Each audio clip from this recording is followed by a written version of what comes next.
qui dirigeait le pays à cette époque.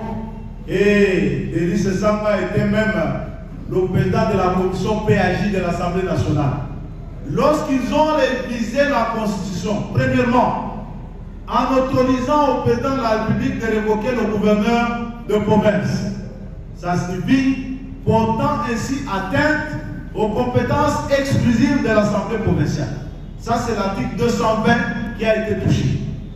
De deux, en détachant le parquet du pouvoir judiciaire et en le rattachant au pouvoir exécutif, alors que dans ce terme initial, cette constitution avait prévu que le parquet soit du pouvoir judiciaire et que son pouvoir judiciaire soit indépendant. Est-ce qu'aujourd'hui le parquet est indépendant? La constitution a réhabilité le pouvoir d'injonction du ministre de la Justice, ce qui était interdit par l'article 220. C'est clairement que cet article a été déjà, le verrou a déjà sauté. Et donc, on ne peut pas penser aujourd'hui que si on s'imagine les visions de la Constitution, y compris l'article 220, on touche au sacré alors qu'on y a déjà touché. Mais ce n'est pas ça l'ambition du président de la République, de toucher à l'article 220. Mais ce que vous et moi, nous devons constater ici, c'est quoi? C'est qu'il n'est pas normal, parce que vous lisez l'article 220, ce n'est pas l'article 220 qui est verrouillé. L'article 220 verrouille plus de 150 articles de la Constitution. Il faut que vous compreniez ce que nous avons fait. Donc l'article 220 dit en substance que dans cette Constitution-là, il y a plus de 150 articles qu'on ne peut pas réviser. C'est-à-dire que la génération de 2005, qui est née à un moment donné de notre histoire, après que les autres soient morts, pendant que les autres ne sont pas encore nés, cette génération a décidé de sceller le sort des générations à venir. Ceux qui naîtront en 2100 ne doivent pas toucher à cette constitution-là. Ceux qui naîtront en 2200 ne doivent pas modifier 150 articles de cette constitution. Est-ce qu'on est sérieux? Qui a dit et qui permet à notre génération, à nous, de lier les générations à venir? Ce n'est pas démocratique. D'ailleurs, il y a des principes, il y a des principes de droit et même de sciences politiques qu'aucune génération ne peut lier une autre. Et lorsque vous adoptez une constitution dans laquelle on trouve 150 articles qui ne peuvent faire l'objet d'aucune révision, est-ce que vous êtes sérieux? Vous mettez en place ce type de constitution que nous on appelle en droit constitutionnel des constitutions rigides. Des constitutions rigides, c'est-à-dire des constitutions qui refusent d'être révisées. Et lorsque un article devient impossible à appliquer, qu'est-ce qu'on fait? On l'échange. Est-ce qu'on se comprend bien? Parce que cette constitution a 150 articles ou plus qu'on ne peut pas modifier. Lorsque ces 150 articles deviendront impossibles à appliquer, qu'est-ce qu'on doit faire? Parce qu'on ne peut pas la modifier, on fait quoi? On change la constitution. Et ces mêmes personnes vont vous dire, écoutez, le président Tshisekedi veut changer la constitution, c'est anticonstitutionnel. Dites-moi dans quel article de la constitution on a interdit le changement de la constitution. Aucun article. Nous voudrons que tous ces constitutionnalistes qui viennent ici nous disent, ouvrez la constitution dans quel article on a interdit tout changement de la constitution. Mais moi je peux vous demander d'ouvrir la constitution et de vous montrer qu'à son article 5, on a autorisé le changement de la constitution. Parce que cet article est précis. Et il dit, la souveraineté appartient au peuple, qu'il exerce seul par référendum ou au travers de ses représentants. Ces représentants que nous sommes, les élus du peuple. Mais lorsque vous dites que la souveraineté appartient au peuple et que vous dites à ce peuple souverain, nous avons fait la constitution que vous n'avez pas le droit de changer. Est-ce que vous le respectez? C'est une violation d'un droit fondamental de l'homme, le droit des peuples à disposer d'eux-mêmes. Et donc, on ne peut pas comprendre que quelques individus, parce qu'ils ont pris les armes, ils ont fait la guerre, ils se sont accaparés de l'appareil de l'État, ils vont se réunir à Sun City et disent voici ce que nous avons écrit, personne ne changera ça. Et qu'est-ce qu'ils ont écrit? Vous allez lire dans cette constitution, moi je suis avocat dans l'affaire Bukangalose. On vous dit, je n'ai pas de preuve, que Matata Pogno aurait détourné 280 millions de dollars. Déféré devant la Cour constitutionnelle pour être jugé. La Cour fait la constitution de A à Z et elle répond que selon cette constitution de 2006, l'ancien Premier ministre, même s'il a volé 280 millions de dollars, on ne peut pas le juger. Est-ce qu'on est d'accord? Et que ces gens-là veulent vous dire, on ne peut pas modifier la constitution, on ne peut pas la changer, parce que cette constitution dit qu'un ancien Premier ministre, lorsqu'il a volé, on ne peut pas le juger. Après, vous allez, vous ici, nous tous là, crier, écoutez, le président Tshisekedi dit, lorsque les gens volent, il ne les arrête pas. Est-ce que vous savez ce que c'est que d'arrêter un ministre? Arrêter un ministre qui a détourné l'argent, vous savez ce que c'est? C'est rendu pratiquement impossible. Lisez dans la même constitution, lisez dans la loi. Le ministre qui a volé l'argent de l'État, lorsque l'IGF dénonce ou n'importe quel service dénonce le détournement, on ne peut pas l'arrêter. On doit d'abord l'amener devant le Parlement. C'est-à-dire que le procureur général vient s'adresser au Parlement pour demander l'autorisation de poursuivre le ministre. Ça peut déjà nous prendre quelques 6 mois. Parce que le Parlement n'est pas pressé. Il est en session, il a d'autres matières. Nous verrons cette question-là à la session prochaine. Est-ce qu'on se comprend bien? Et à la prochaine, ça se fera par quoi? Par vote du Parlement. Qui sont pour qu'on juge le ministre? Qui sont contre qu'on juge le ministre? Si la majorité des députés dit non, on ne juge pas le ministre qui a volé l'argent. Est-ce que vous trouvez ça normal? Mais ça ne s'arrête pas là. Le procureur va mener des enquêtes, il ne peut pas traduire le ministre en justice. Lorsqu'il termine ses enquêtes, il rentre devant nous les députés. Pour vous dire, est-ce que vous acceptez que je l'amène devant le juge? Nous pouvons dire non. Est-ce qu'on se comprend, non? Nous pouvons dire non. Et lorsque nous disons non, le ministre ne sera pas jugé. Vous trouvez ça normal? Que cette constitution qu'on nous présente comme la meilleure de toutes les constitutions prévoit une telle rigidité lorsque l'argent de l'État est détourné. Et qu'est-ce que le grand public dit? Oh, Batouanda Maïbaka, Tshisekedi ne les arrête pas parce qu'ils volent avec eux. Est-ce que vous comprenez que ce n'est pas Tshisekedi qui empêche qu'on juge les gens? Ce n'est pas lui qui empêche.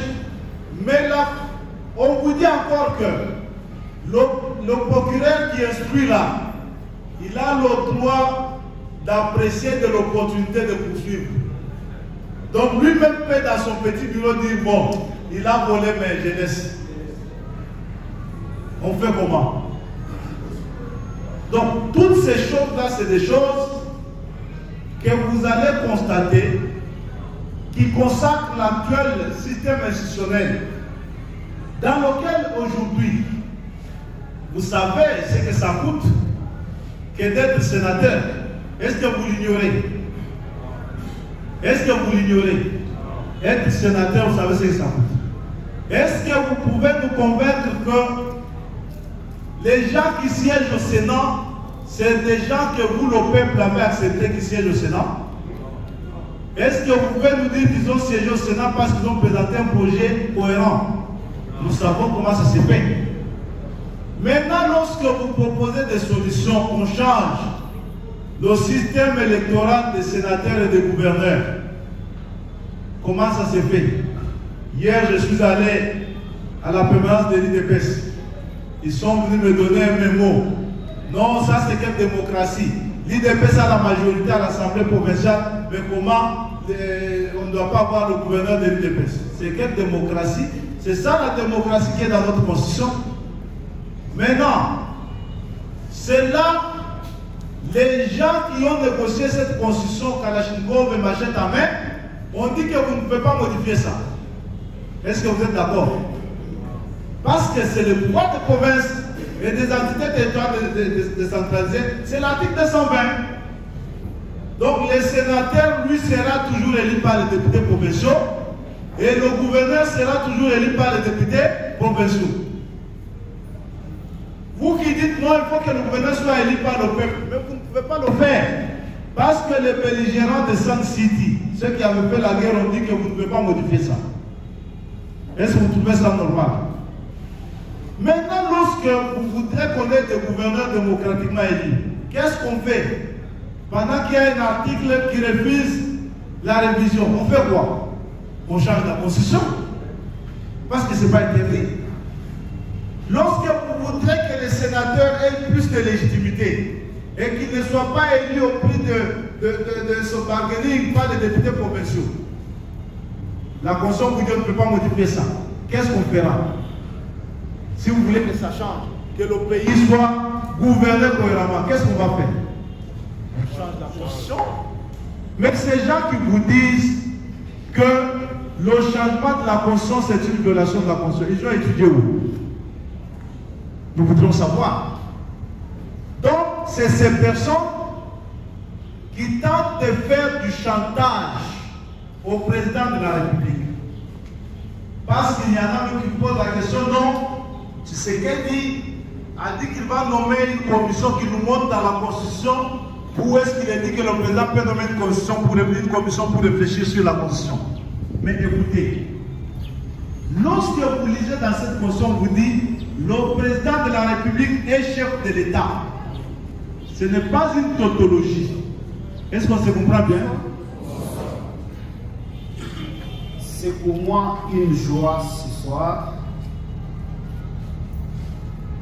pour voir cette jeunesse réunie dans cette salle dans les cadres d'une structure, d'une association que nous avons mise en place à partir de Kinshasa, dénommée Alliance de jeunes Kassaïens pour la défense des œuvres et des idées du professeur Isaac Jean-Claude Djuluma.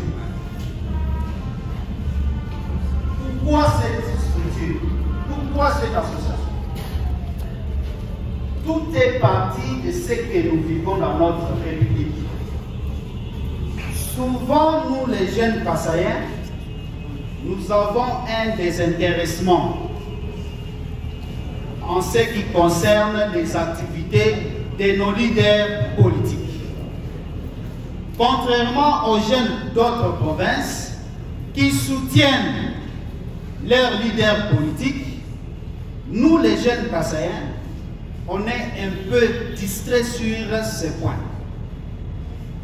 À partir de Kinshasa, nous avons réfléchi pour mettre en place une structure qui va commencer à réfléchir, à encourager les œuvres d'un leader kassaïen qui aujourd'hui mérite la confiance du chef de l'État, qui aujourd'hui devient une référence pour la République, qui aujourd'hui porte l'espoir pour les grands Kasaï. C'est la personne du professeur Isaac Jean-Claude Djuluma. En fait, la sortie officielle de cette structure devrait se faire à Kinshasa. Tout était déjà préparé pour la date du 20. Mais malheureusement, les circonstances ont fait que le 20, toute la délégation se retrouve à Kananga pour préparer l'accueil du président de la République, chef Félix Antoine Tshisekedi Tshilombo. C'est ainsi que nous avons décidé avec la coordination provinciale pour que la sortie officielle se fasse ici et en ce lieu. Je tiens à vous remercier tous. Je vous invite à adhérer massivement à cette structure. Celui que nous allons soutenir, c'est un dépositaire de la culture, un détenteur du savoir scientifique, un grand formateur, Et ces idées, déjà il y a plusieurs années passées, sont beaucoup plus consommées dans les médias, à travers ces conférences, à travers ces enseignements, à travers ces émissions. Mais aujourd'hui que nous lui offrons un cadre où nous pouvons lui aborder, poser les problèmes de notre province, poser les problèmes de l'espace Grand Kassai, poser aussi les problèmes de la République, parce qu'il est élevé au sommet de la République avec cette fonction que le président de la République lui a confiée.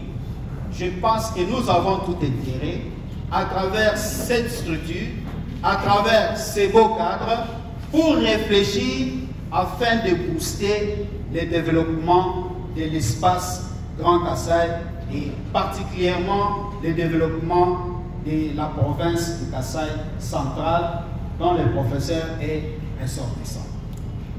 Une fois de plus, je vous dis sincèrement merci. L'heure ne plus au discours. Nous sommes déjà en retard. Nous allons sans plus tarder passer la parole à notre leader pour cet échange scientifique autour du mandat du président de la République, de son bilan et des perspectives d'avenir. Merci beaucoup, Monsieur le coordonnateur national, Monsieur le coordonnateur provincial. Je tiens à remercier vous tous ici présents parce que vous avez en ce jour censé être de repos accepté de sacrifier de votre précieux temps pour venir nous écouter. Il s'agit ici d'échanger autour des idées, autour des questions qui concernent non seulement la République, mais aussi notre province. Si nous avons pensé centrer ce débat autour du mandat, bilan et du président de la République et des perspectives de sa gouvernance, c'est exactement parce que, comme le coordonnateur l'a souligné ici, nous vivons une époque de beaucoup de désinformation. Vous savez que depuis l'arrivée du président Tshisekedi au pouvoir, il ne pas exempté du syndrome généralement connu des oppositions qui s'érigent tout simplement en adversaire sans production d'idées concrètes et que pour faire consommer les avantages, ils peuvent bien se dresser contre un chef de l'État sans vraiment qu'il n'ait à dire contre ce qu'il est en train de faire en termes de ses promesses et de voir que le visage ou la figure de la personne. Le président Tshisekedi est arrivé au pouvoir en 2019.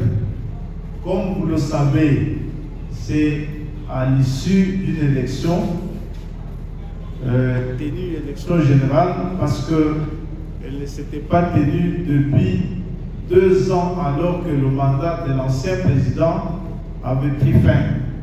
Et que c'est au prix de beaucoup d'efforts et combats que l'ancien président Joseph Kabila a pu accepter malgré lui d'organiser ce scrutin qui a porté un opposant issu de l'opposition dite radicale au pouvoir. Et l'arrivée au pouvoir du président Tshisekedi était marquée d'un signe qui parfois était présenté comme un slogan. Le peuple d'abord, ça signifie qu'il était question de verser les tendances et la manière de faire pour prioriser l'intérêt et seulement l'intérêt du peuple souverain. Et qu'avec cette arrivée, comme on sait, nous avons un système politique qui est ce qu'il est. Et ça, c'est très important que nous, universitaires, que nous le sachions. Tout le monde n'a peut-être pas l'obligation de passer par des facultés qui imposeraient de connaître le fonctionnement des systèmes électoraux, mais il est de notre devoir comme citoyens d'en savoir un peu plus parce qu'il en va de l'exercice même de l'un de nos droits les plus fondamentaux, le droit des peuples à disposer d'eux-mêmes, qui est en fait un droit à la démocratie et à l'état de droit. Arrivé au pouvoir, il sait peu que sa famille politique n'avait pas obtenu la majorité à l'Assemblée nationale, avec pour conséquence que la gouvernance devrait être cette cohabitation-compétition, ou sinon coalition-compétition, parce que la cohabitation n'ayant pas été prévue dans notre constitution, à la différence de la constitution française, dont nous avons emprunté certaines démarches.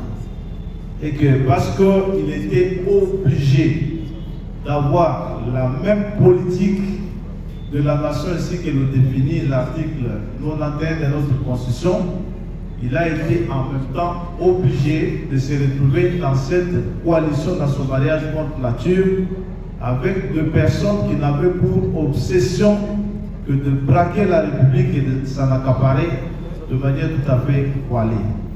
C'est ainsi que vous avez vu naître cette coalition FCC-Cash qui a étonné beaucoup de gens parce que la veille ou le lendemain des élections, personne ne s'est imaginé que le radical candidat Tshisekedi puisse désormais coaliser avec deux personnes qui ont fait presque le contraire de ce qu'avait été son projet de société. Il faut l'avouer que c'est les termes de notre constitution et de la loi électorale qui ont imposé cette réalité-là, avec laquelle l'on devrait prendre très vite des distances, parce que devenu intenable au bout de quelques mois, soit une année et demie de cheminement d'ensemble. Quoi qu'il en soit, vous avez tout de même constaté que dans cette difficulté perceptible de gouvernance, le nouveau président a su marquer de son activité, de sa gouvernance, une très et assez grande différence. La première, vous l'avez vu, c'est lorsqu'il est arrivé au pouvoir, une partie importante de notre classe politique était exilée et ne vivait pas au Congo, y compris l'actuel opposant Moïse Katumbi. Le président Tshisekedi n'a pas eu peur de se voir affronter une opposition à son pouvoir lorsqu'il a accepté que tout le monde revienne au pays. Et ce malgré l'opposition de l'ancienne gouvernance devenue partenaire des circonstances et par contrainte de la Constitution. Les opposants emprisonnés, les Franck Diongo et tant d'autres, avaient été également libérés, y compris des personnes condamnées injustement dans l'affaire de l'assassinat de l'ancien président de la République, Laurent Désiré Kabila. C'est donc un président qui a voulu travailler avec tout le monde parce qu'il n'avait pas d'inquiétude à voir le pays revenir à chacun et être dirigé par chacun. C'est ainsi que même dans la composition de cette équipe de gouvernance, vous avez vu revenir tout de suite aux affaires de personnes autrefois présentées comme sulfureuses et qui n'étaient pas du tout acceptées par notre population. Malgré cela, l'ancien président et son équipe, qui n'envisageaient pas se laisser faire et qui n'avaient pour rêve final que de revenir par l'effet des forces au pouvoir afin de s'imposer comme ils l'ont fait pendant 18 ans passés, ont tout fait pour empêcher que le président gouverne. Vous avez vu que pendant une année et demie, ils se sont opposés à l'application des ordonnances signées par le chef de l'État. Ils se sont opposés à la restructuration de la Cour constitutionnelle alors même qu'il y avait des juges qui devraient partir. ils se sont opposés à la formulation de certaines politiques publiques qui visaient exactement le sort du peuple souverain. Et dans ce contexte précis, le président de la République a pu mettre en place la politique aujourd'hui généralement acceptée par notre population de la gratuité de l'enseignement, sur laquelle je vais revenir en termes de bilan que le président a pu réaliser. C'est ainsi que ce mandat a été émaillé d'autant d'embûches que le président de la République s'était vu obligé de casser avec son partenaire étouffant. Et qu'est-ce qui s'est passé? Il y a eu beaucoup de débats. Des débats sur lesquels, bien sûr, nous allons revenir à la fin, parce que je veux parler aussi ici des perspectives en ce qui concerne l'idée lancée du changement ou des révisions de la Constitution. Le président de la République était bloqué, tout ce qu'il faisait était bloqué, et que le FCC, qui n'était plus partenaire en réalité, a continué d'être dans les institutions avec pour cette fonction d'empêcher que toutes les décisions du chef de l'État ne soient appliquées. C'est comme ça que dans un discours de 6 minutes, le président avait levé l'option de s'assumer. S'assumer signifie quoi? Parce que je vous ai dit ici que la cohabitation n'a pas été une opportunité ou une possibilité. Dans notre constitution, il était question désormais que soit le président dissolve l'Assemblée nationale ou que les partis constituant la majorité acceptent la reconfiguration de la majorité afin qu'il gouverne sous son autorité, bien évidemment. Beaucoup de gens vous ont appris que cette attitude du président, bien cette décision du président était un coup d'État et qu'elle n'était pas conforme à la Constitution. Ce qui est faux, parce qu'il faut qu'on note tout de suite que la majorité dans un parlement, c'est un fait sociologique. La majorité n'est jamais un fait juridique sociologique. Les partis politiques conviennent de former une coalition de gouvernance lorsque, selon notre constitution, il est constaté qu'aucun des partis n'a obtenu la majorité parlementaire. Et que lorsque les partis politiques ont formé une coalition de gouvernance, cette coalition n'est pas condamnée à faire un mandat plein, comme les juristes du FCC avaient semblé nous le dire sans vergogne.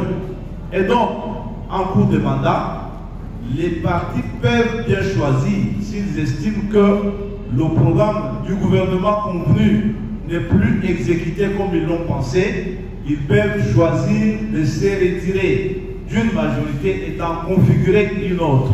Cela ne viole absolument pas la Constitution et cela est d'ailleurs conforme à l'idée de la Constitution lorsqu'elle aussi a pensé faire de la majorité un fait sociologique.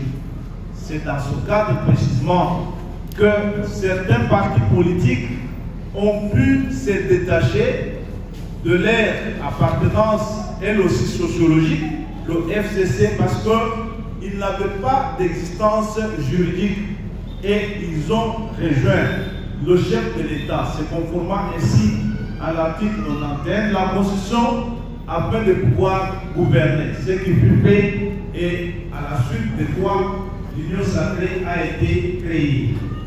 Voilà dans quel contexte le président Tshisekedi a pris le pouvoir et les difficultés auxquelles il devrait être imputé. Quoi que l'on dise, la majorité ainsi reconfigurée restait composite dans ce sens qu'elle n'était pas formelle autour d'une idéologie précise et autour d'un leader en tant que tel. Elle était une majorité d'intérêt pour la gouvernance. Et les conséquences, nous en savons quelque chose, c'est le partage du pouvoir. Ça ne devrait donc étonner personne que les partis politiques venus se joindre au président de la République puissent exiger leur part de gâteau dans la gouvernance. Et c'est dans ce cadre que vous avez vu qu'il était question de tenter de répartir les tâches et les compétences de gestion dans la République, en confiant entre autres, par exemple, la présidente de l'Assemblée nationale au patriarche Bosso, la présidente du Sénat au président Bahati, ainsi de suite. Ça répond de la logique des coalitions gouvernementales. Il n'y avait donc aucune enfreinte de la Constitution là-dessus. Malgré cela, au point 2, nous avons constaté que le président Tshisekedi a fait un bilan, je vais y revenir, qui n'a pas de commune mesure avec aucune autre gouvernance que nous avons connue dans ce pays. La première a été celle de Bench, la deuxième celle de Joseph Kasavubu et de Patrice Lumumba, qui a été suivie par la gouvernance du maréchal Mobutu d'à peu près 32 ans, et celle de Laurent Désiré Kabila de 3 ans, il fut assassiné, pour être remplacé par Joseph Kabila qui a fait 18 ans de règne. Comparativement à tous ces mandats, et nous allons ensemble le vérifier, j'attends toujours ce jour la personne qui a des éléments concrets pour me contredire sur le fait qu'il n'y a pas eu dans ce pays-là, depuis notre existence, une gouvernance qui a réalisé un bilan comme celui de Félix Tshisekedi. Nous avons vu ici qu'à peine la coalition FCC-Cash tombée, le budget de l'État a été quintuplé. Parce que depuis 2000, je peux dire, depuis la reprise du fonctionnement harmonieux de l'État après la chute du maréchal Mobutu, notre budget n'avait jamais dépassé 4 milliards de dollars américains. Lorsque je dis 4 milliards ici, sous-entendu, les recettes internes et les apports de partenaires étrangers. Je dis bien 4 milliards de dollars. À peine arrivé, le président Tshisekedi a mené son budget à 16 milliards et aujourd'hui à 19 milliards de dollars. Et là, il s'agit d'un budget réel. Budget réel, c'est à l'opposé des budgets qu'on qualifie de budgets apparents. Lorsqu'on atteint les 16 milliards de dollars, la question qui se pose autour de ce bilan, là, je commençais par le budget, je vais parler d'autres aspects de cette gouvernance. Chaque fois que vous dites à un Congolais ordinaire, nous avons amené le budget à 16 milliards de dollars, il vous dit, ça n'a rien changé. Mais où va l'argent? Donc, nous sommes toujours comme nous étions à l'époque de 4 milliards. Moi, je dis ici et je m'assure que c'est faux. Nous ne sommes pas comme nous étions à l'époque de 4 milliards de dollars. Notre situation a fondamentalement changé. Il est difficile de s'en rendre compte parce que bien évidemment, avant Tshisekedi, c'était un trou noir. Tout allait se détériorant. Et aujourd'hui, les choses sont bel et bien en train de changer. Lorsque vous dites que nous avons fait un budget de 16 milliards de dollars, les gens vous disent à peine il y a eu inflation. Le dollar est parti de 17 à 28. Oui, le dollar est parti de 17 à 28. Mais je peux ici m'assumer encore que depuis 50 ans, c'est la première fois que durant 5 ans, l'inflation est maîtrisée. Parce que le Premier ministre qui s'est présenté comme celui de la stabilité macroéconomique, Matata Ponyo par exemple, lorsqu'il est arrivé au pouvoir comme Premier ministre, il avait trouvé le taux d'échange à 35 000. Et que de 35 000 à son départ, il a laissé le dollar à 160 000 après seulement 4 ans de gouvernance. De 35 000 à 160 000. On peut bien comprendre qu'après 5 ans, le président Tshisekedi est parti de 18 000 à 28 000.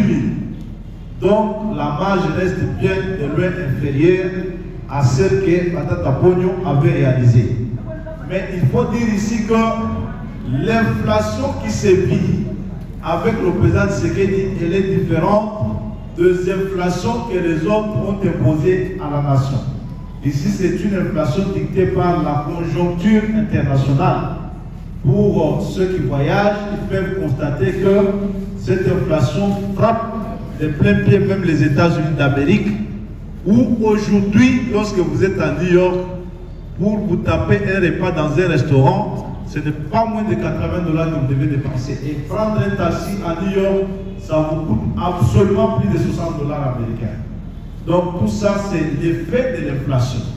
C'est parce que ça s'est fait en dollars, peut-être que les gens ne se réalisent pas qu'il y a eu inflation. Mais voici ce qui a été fait avec les 16 milliards de dollars, à la différence de l'ancienne gouvernance. Le président Tshisekedi, arrivé au pouvoir, il n'a trouvé que moins de 60 000 enseignants payés par la République.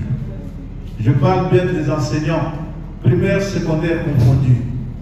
Et aujourd'hui, nous comptons jusqu'à 600 000 enseignants payés.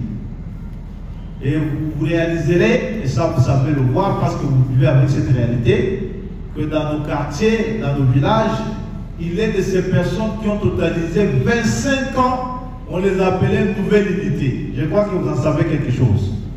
Nouvelle unité, nouvelle unité, nouvelle unité. Il y en a même qui ont atteint l'âge de retraite sans jamais avoir été payés.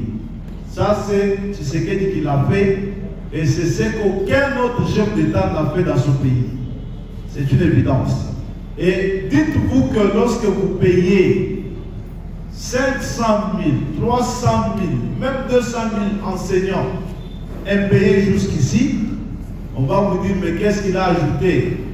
Et l'enseignant est allé à 350 000, à 400 000, bien évidemment, ça reste insignifiant. Mais lorsque vous prenez ce petit montant-là, vous le multipliez par 200 000 enseignants qui est travaillé comme des esclaves, vous comprendrez ce que ça signifie dans une république. Ce n'est pas peu de choses. Et pour cela, le président a sauvé de nombreuses vies et de nombreuses familles ont vu leur cohésion se rétablir. Ce qui n'était plus le cas avec la République en déliquescence que nous avons connue avant son arrivée. Ça sortirait de la bouche d'un homme politique, je ne sais pas ce que serait son sort aujourd'hui. Et la gouvernance démocratique, elle est une réalité. La démocratie, elle est un fait, elle se vit au quotidien. Et ça, ce n'est pas ici à Kananga qu'on peut nous dire le contraire, moins encore à Kinshasa ou dans toutes les autres villes de ce pays. Au plan diplomatique, moi, je m'occupe de relations extérieures de l'Assemblée. Je visite nos ambassades en dehors du pays. Dans la plupart des cas, nos ambassadeurs, lorsque vous alliez dans un pays, vous ne pouviez plus les rencontrer parce qu'ils avaient honte de vous voir. Aujourd'hui, et vous pouvez le vérifier, toutes nos ambassades sont équipées de véhicules modernes et de véhicules ultramodernes qui symbolisent la grandeur du Congo. Parce qu'à l'arrivée du président Tshisekedi, en fonction, aucun de nos ambassadeurs n'avait une voiture pour rouler avec. Est-ce que vous pouvez vous rendre compte? Et aujourd'hui, ces choses faites, moi, lorsque je voyage, je me retrouve à Bruxelles, notre ambassadeur est capable de me donner des véhicules, de mettre des véhicules à ma disposition pendant toute une semaine. Parce qu'il en a d'autres qu'il garde. Ce qui n'était pas possible avant Tshisekedi. Et aujourd'hui, c'est ces diplomates qui sont encore respectés, qui sont redevenus normaux, ils sont payés, ils touchent leur salaire. Ce n'est plus les 180 mois d'arriéré qu'ils avaient, les choses se sont nettement normalisées. Au plan sécuritaire, on vous dit souvent nous avons la guerre, nous avons la guerre. Oui, mais Félix Tshisekedi a trouvé la guerre. Il a trouvé la guerre qui datait de 30 ans. Et ça, personne ne l'ignore. Et que lorsque cette guerre reprenait, personne ne me dira le contraire ici. En 2 jours, 3 jours, la ville de Goma a été prise la ville de Bukavu était prise et ces idiots faisaient leur loi. Aujourd'hui, ça fait 3 ans qu'ils meurent comme des chefs. Parce qu'ils tentent de prendre la ville de Goma, parce qu'ils tentent de prendre la cité de Saké, parce qu'ils tentent de prendre la ville de Bukavu. Ça fait 3 ans. Pourquoi? Parce que nous avons trouvé une armée qui n'avait que moins de 60 000 militaires actifs. Et le président Tshisekedi, en 5 ans seulement, a permis à cette armée de traverser la barre de 100 000 militaires jeunes et combatifs. C'est comme ça que vous voyez que le Rwanda paye au quotidien un lourd tribut. Il n'a jamais perdu d'homme au Congo comme c'est le cas aujourd'hui. Et la détermination de Paul Kagame va seulement l'amener dans la tombe. Parce que notre détermination est au temps. Donc ça, c'est des choses qui se font. Vous avez vu vos militaires. Vos militaires, les militaires de FARDC, vous les avez vus se battre en babouche. Vous avez vu comment ils s'habillaient avant l'arrivée de Félix Tshisekedi au pouvoir. Et vous pouvez constater comment ils s'habillent aujourd'hui avec Félix Tshisekedi au pouvoir. Ils sont propres. Ils sont devenus des citoyens et des fonctionnaires respectables. Nous sommes conscients que leur sort doit être encore amélioré. Leurs enfants doivent bénéficier des mêmes droits que les enfants des autres. C'est comme ça que l'enseignement est rendu gratuit. Et lorsque vous les regardez, vous allez dans des camps militaires. L'hôpital le plus moderne, j'ai dit le plus moderne de notre pays, a été construit par Félix Tshisekedi au Kanchach pour les militaires. Et l'autre a été construit au camp Kokolo pour nos militaires. Et ça va se généraliser. Dans ce domaine exactement, vous allez constater que les hôpitaux ont été construits. En Mbujimayi, vous avez vu l'hôpital de la Mouya, vous avez vu l'hôpital, les cliniques universitaires de Mbujimayi qui ont été construits. Et je vous informe que le financement est acquis pour les cliniques universitaires de l'Université Notre-Dame du Kassai. L'argent a été disponibilisé pour la construction des cliniques universitaires. L'hôpital Mamayem, des petites cabanes que vous avez vues, construit depuis 1917, a été tout simplement rasé pour être remplacé par un fleuron d'une modernité à vous couper le souffle. Il faut le voir. Et Sendwe à Lumbashi, pour ceux qui ont vécu Lumbashi, c'était jonché de punaises. Hein?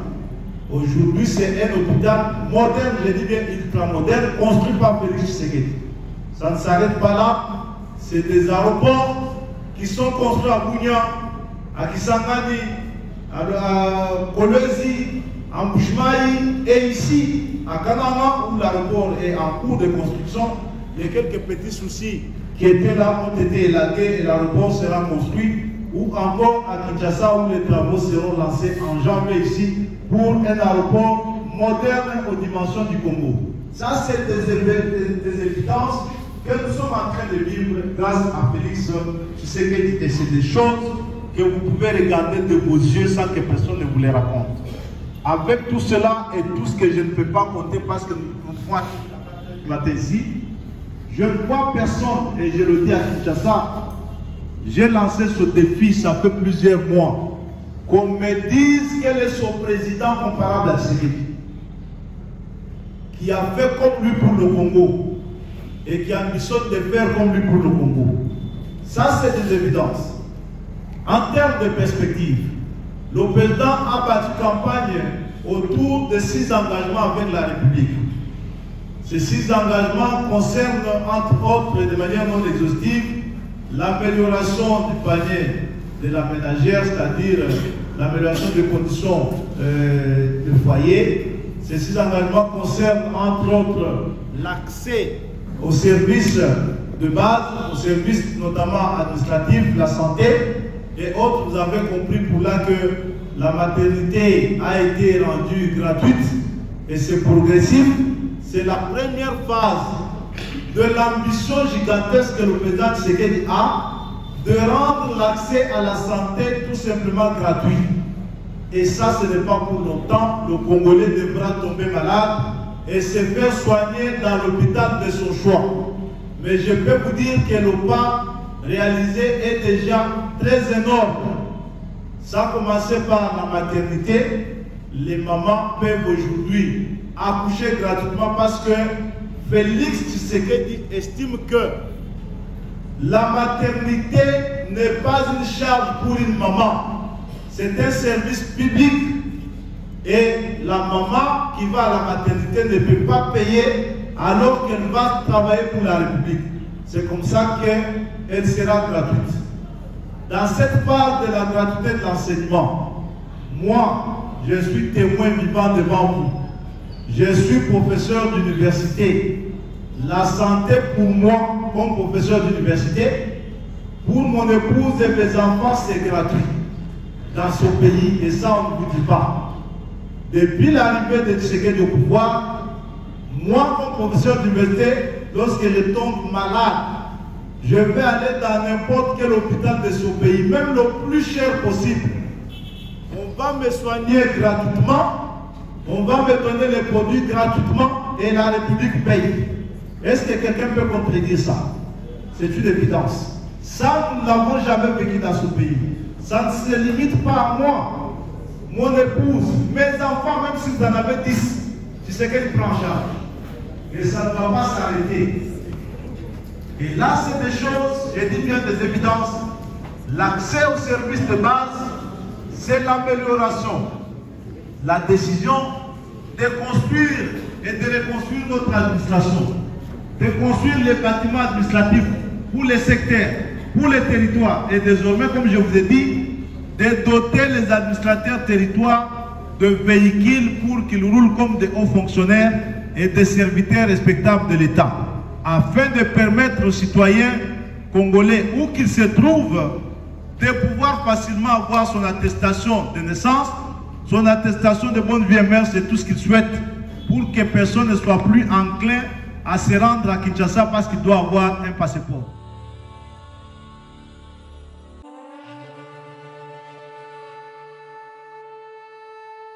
Parce que c'est l'avenir.